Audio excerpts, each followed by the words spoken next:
Obviously, polarizing topic today we'll dive into with John McMullen, who was supposed to be at the White House today. He is not. He is on the Boardwalk Honda hotline instead. And he joins us now with a look at what is transpiring between the NFL and the White House. I think the Eagles are just kind of a prop in the game here, John. But this is bigger than just the Eagles, correct? Yeah, they're a pawn in this sort of battle between Donald Trump and the NFL, and that's kind of the reason why the statement they released last night was sort of so milquetoast, and they were trying to put it behind them to sort of get away from it, but it's not working out that way, unfortunately. Right. Can you give us a little timeline of the events that I know you had said, look, you were supposed to be there at the White House today for a 3:00 ceremony. Yeah, it happened really quickly. I mean, they confirmed all the reporters. I mean, that's how late in the afternoon, that's how deep this went. I mean, it was scheduled to go on, and all of a sudden the White House pulls the rug out from under everything. And look, they're framing it as sort of, which I wrote on 973ESPN.com, as sort of a bait and switch from the Eagles' standpoint. I think that's a little bit overstating things. I will say, if you want to look for culpability from Philadelphia's standpoint, there was no reason to put forward 81 names to get Secret Service clearance to attend this ceremony. There was no need for that. The Eagles should have locked this down much, much quicker, and I think you would avoid some of the controversy. And then them trying to scale back to such a small delegation, obviously, from an ego standpoint, was not something the president wanted optically, and you have a situation developing that really shouldn't have happened. I go back to the original point. Eagles should have just declined the invitation behind the scenes and said, not enough of our players are interested. It's sad, but that's where we are in society. That's what happened with the Golden State Warriors when Trump didn't invite them, but he didn't invite them because he knew they were not coming. So same thing would have happened here, and it wouldn't have been nearly the story that it is right now with everybody talking about it. Do we have a idea? We've heard a lot of, 10, less than 10. I heard this morning. Less than 5 players. 4 players is what I've heard. Doug Peterson was going to be there. Jeffrey Lurie was going to be there. Swoop was going to be there. Nick Foles among them. I believe Carson Wentz was also, but not 100% on Carson. So it was going to be a very, very small delegation. And to be honest, with the vitriol going back between both sides, I'm glad from the player standpoint that they were not there, because I think they really would have gotten some backlash. John, how about the rest of the leagues weighing in? Steve Kerr's already weighed in. LeBron James has already weighed in. I mean, this isn't something that's going away anytime soon. It's certainly stirred up national debate. Yeah, I mean, it's over, at least in this administration, for sports teams visiting the White House, I would think, completely. And that's sad. I mean, it's traditionally an apolitical event that goes back years and years. But this is the most controversial president of all time. I think both sides of the political fence sort of overstate things, and I think they both deserve some criticism. But that's where we are. The NBA champions aren't going to visit the White House. And certainly the Super Bowl champions moving forward are not going to visit the White House, and that's kind of sad, as I said. It really is. And you think about, John, that you said there's about 5, players, but you said Peterson, the owner, Swoop. I don't know what players, but if there were legitimately players who wanted that experience and can't do it, I mean, I know that the team hasn't commented on it. They gave a brief little statement, but there's a lot of people wondering, hey, could they not have tried to meet to discuss things behind closed doors? Well, I mean, that was something talked about, that Malcolm Jenkins talked about a lot, and he's somebody who's actively lobbied in front of a number of government entities over the years, both local and national. But traditionally, I mean, that's not what this event is about. It's not about meeting with the president about policy. So that standpoint, I mean, that's difficult with any president. I mean, their schedules are pretty booked up. So I'm not sure if that was a tangible path forward. And so because it wasn't, and that's not a tangible path forward for any athlete with any president in history. I mean, that's just not what happens. From the Eagles standpoint, certainly from certain players' standpoints, it wasn't worth it because they looked at it as a photo op for a president that they deeply, deeply disagree with, and in some cases flat out dislike, and they didn't want to be a part of it. And that's their right. It's certainly their right.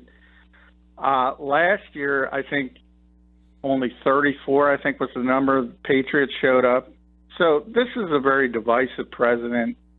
And as I said, both sides of the fence deserve some credit for that. He deserves some criticism. There's plenty to go around. But this has always been, as I said, an apolitical event. There's always been outliers and people protesting because they didn't like a particular president, but never to this degree. And we'll see when he's out of the White House, whether that's in 2 years or 6 years, we'll see if it goes back to normal. I think it's so polarized. I don't know if it can go back to normal. John, you said that both sides share some blame or share some criticism. What do you think the Eagles could have done differently? What should they have done differently, and how they handled things? Oh, no question. They shouldn't have put in all those names for Secret Service clearance. Now, can I ask you a quick question on that? Sure. When are those names asked for? Those names, well, that was the thing. We were there Tuesday of last week.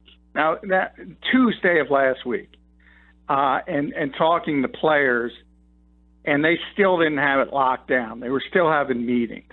So I think if you want to put some onus and blame on the Eagles, that's where you have to put it. Well, I'm only because I was told that those names are asked for, like way back during the season. Essentially, hey, if you make it to if you win the Super Bowl, and essentially if that's the case, and I'm not saying that it is, I'm just saying that's what somebody had told me.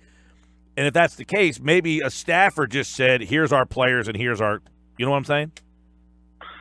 Well, no, that's what happened, but that happened on Thursday of last week. Oh, on Tuesday. So it's not something that is asked like back in December. No. They all the names were given to the White House on Thursday of last week, and on Friday, things changed from the Eagles' standpoint. Now, on Tuesday, and this is trying to cobble together the timeline, we were in the locker room asking players, are they going, are they not going? And guys were saying, we're still having meetings. We're still working it out. And so I'm saying, from Philadelphia's standpoint, they should have said, look, if you want to go, let us know. If you don't want to go, let us know.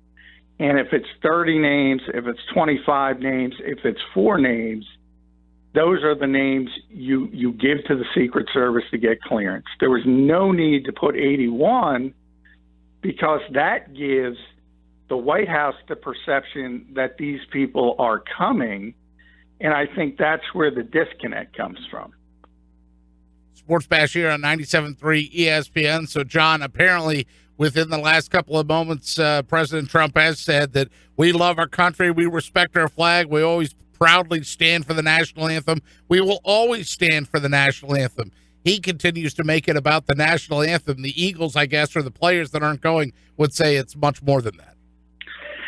Well, obviously it's, and Paul Donovich, who has covered the Eagles for a very long time, told me a story about Donald Trump in the USFL when he saw him screaming at somebody else during the national anthem. So, I mean, look, there's no question this is what he thinks a political winner for him. But if you know anything about politics, we can all start at, or we should all be able to start at, hey, everybody's hypocritical. That's just the reality of politics. And there's no question about it. He sees this as something that can help him with his base and his voters, and he's trying to take advantage of it. And I think everybody knows that. Everybody understands that. But it still could have been handled in a better way. And depending how you want to look at it, if you dislike the president that much, you could have pigeonholed him by originally locking down the names and forcing him to commit to a ceremony where maybe he is embarrassed because only 10 people show up. Mm-hmm. John McMullen's with us here at 97.3 ESPN.com. And so the one, you had written about the White House accuses the Eagles of a bait and switch move. So is that essentially the White House suggesting that we were told that the team was going to come, then they tried to reschedule, then a small group was going to come, then a tiny handful was going to come, and because of that, we decided, you know what, you're not coming.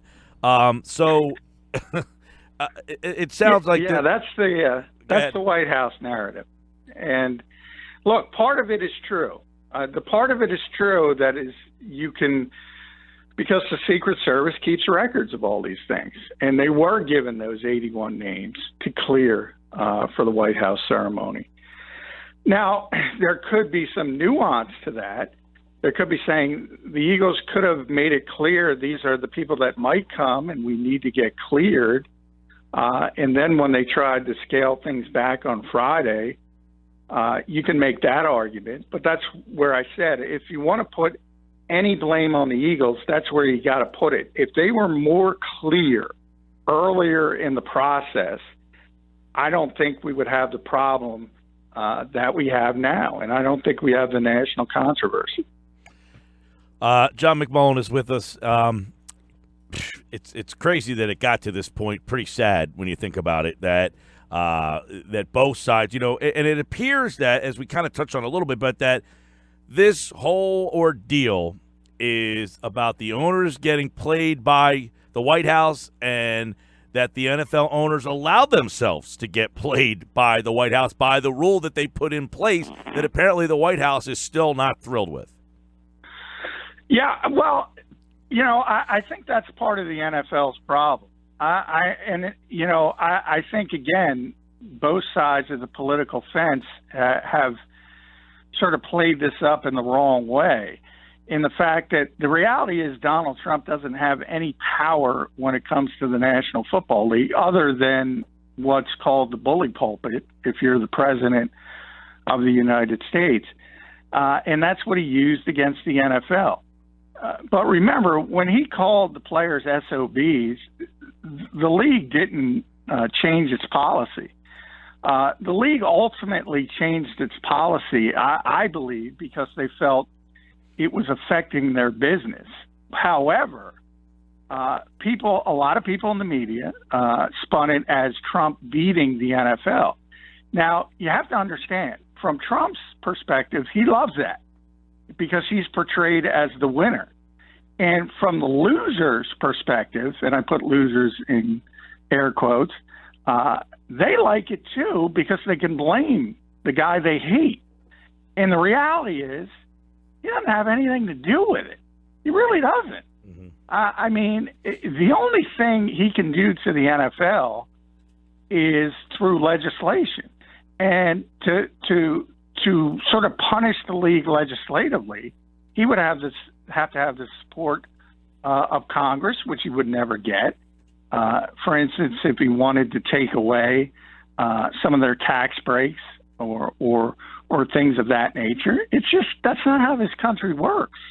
So I think, both sides have sort of propped him up, either as this all-powerful guy who was steering the NFL, or as this deceptive person who uses his power to make the NFL do things. I mean, that's just. I joked with another radio show. I mean, people create boogeymen that don't exist. And I said, if you want to create a Bond villain, at least sell it to Hollywood. Right. But in the real world, that's not the way it works. And John really lays out this piece nicely at 973ESPN.com. And one of the things, it's interesting that the statement by the president is that the Eagles, that they disagree with their president because he insists that they proudly stand for the national anthem, hand on heart, in honor of the great men and women of our military and for the people of our country. And that a photo that was not used by one news outlet, by the way, is of Chris Long with his hand over his heart, just as it's explained in that statement, and he too did not want to go.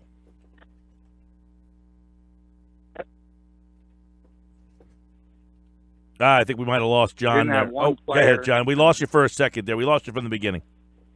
Yeah, from the Eagles' perspective, nobody kneeled last season. Malcolm did his sort of Black Power salute for about the first half of the season, and then stopped it after he got a commitment to the NFL from the NFL for about $90 million to help with causes the players are passionate about.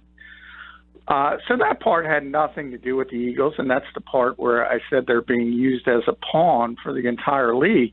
And the reality is, if you look at the entire league, less than 20 players were protesting, kneeling at the apex, and at the end of last season, it was under 10. It's absurd, the traction this story has gotten. And people, as I said, from both sides, keep throwing coal into the fire to keep it burning. And this is another example of it. I wish the Eagles would have just declined the invitation and said, you know what, we're going to try to prepare to win another Super Bowl. Thank you very much. Right. That would have been the end of it. However, we are where we are. Yeah, and, by the way, just to throw out there that members of Congress have reached out to the Eagles asking them if they would like a tour of the Capitol. U.S. Rep. Brendan Boyle says, come visit the Capitol. I'll have Wawa coffee here waiting.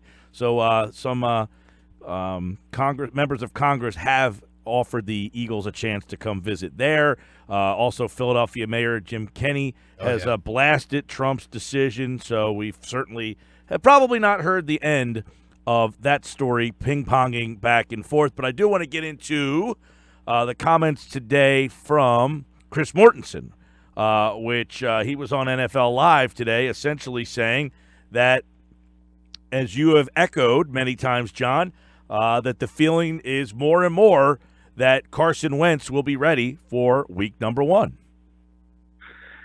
Yeah, I mean, I've been saying it since pretty much early in the process.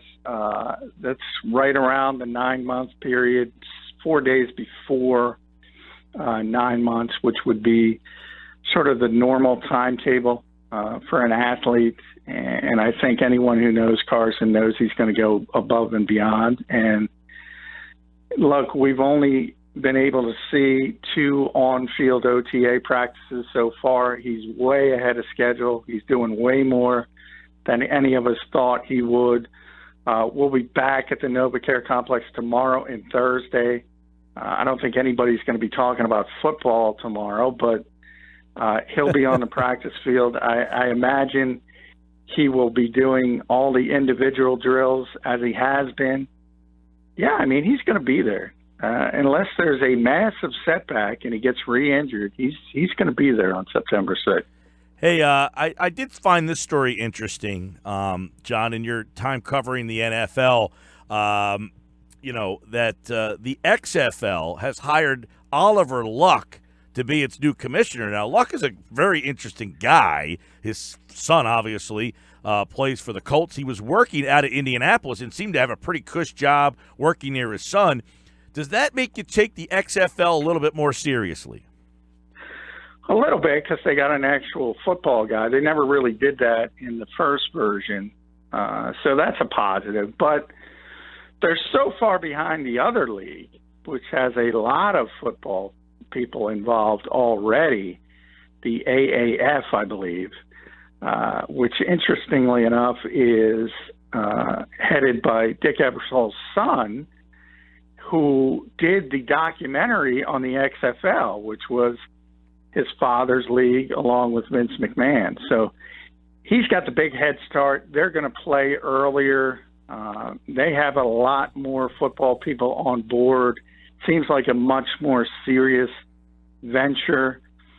So I don't think really the public is going to accept any version of minor league football, but they're certainly not going to accept two. So I think that league has a much better chance than the XFL. All right. All the football at JF McMullen. Follow him on Twitter, and also check out all of his coverage of the Eagles and this White House story. He's got a great column up right now at 97.3ESPN.com.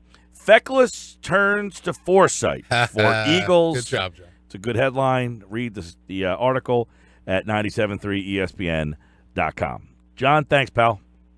Hey, thank you, guys.